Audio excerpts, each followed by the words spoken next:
Hello, nonprofit leaders. I'm Sarah Olivieri, your host, and this podcast is here to assist people like you, executive directors, board members, and other nonprofit leaders make a bigger impact with insights, tips, and lessons learned from nonprofit leaders and experts.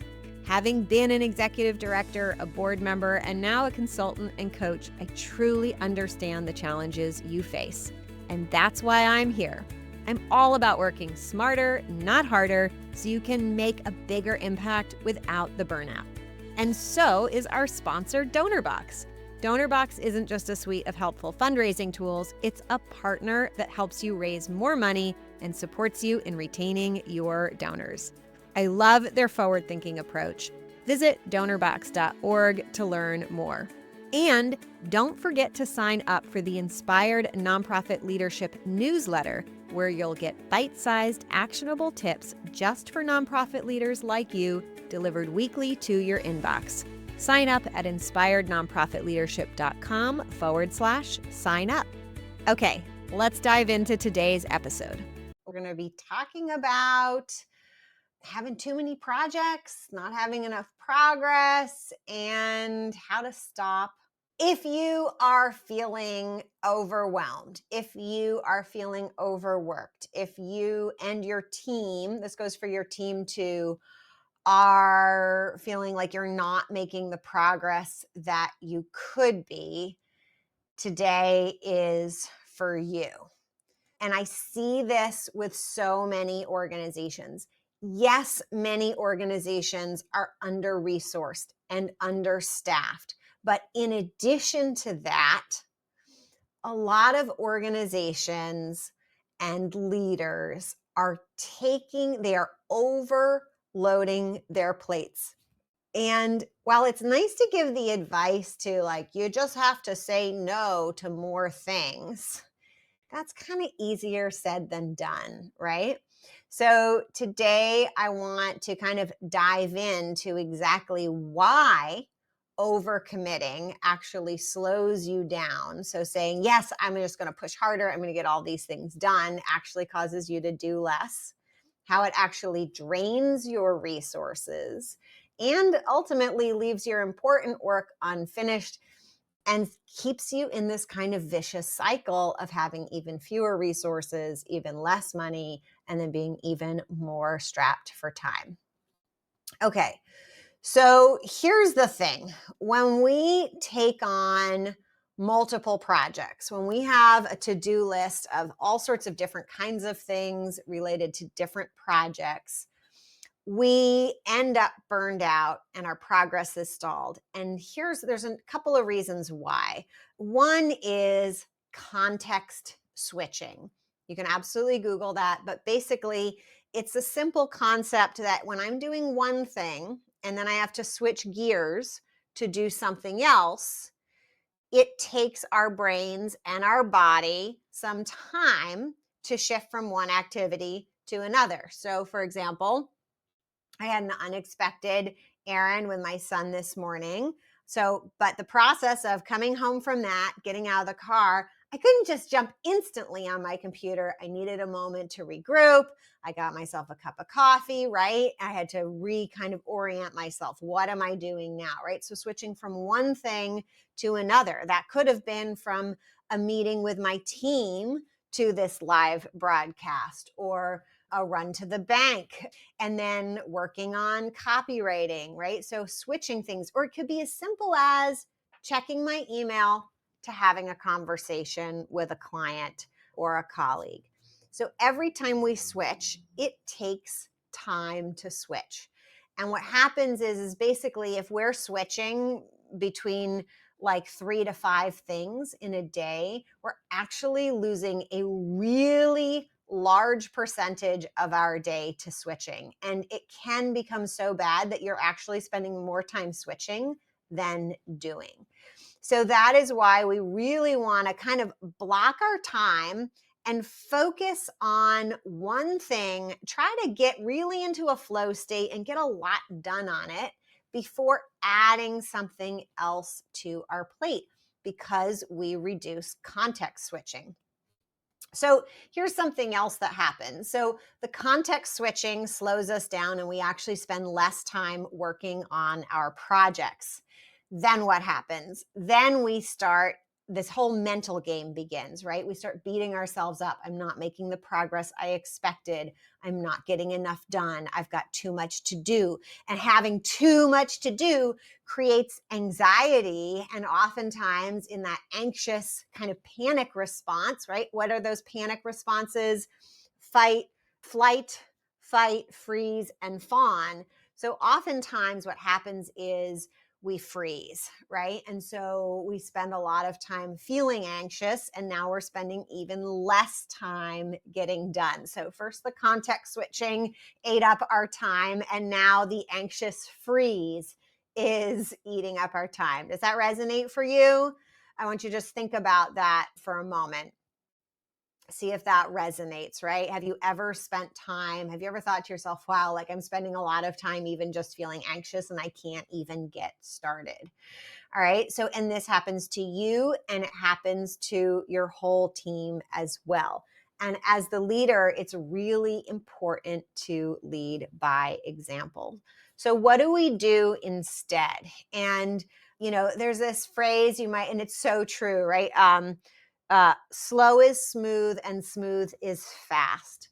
So, what we want to do is put the right amount of work on our plate. And actually, the less we put on our plate at one time, the more we'll get done.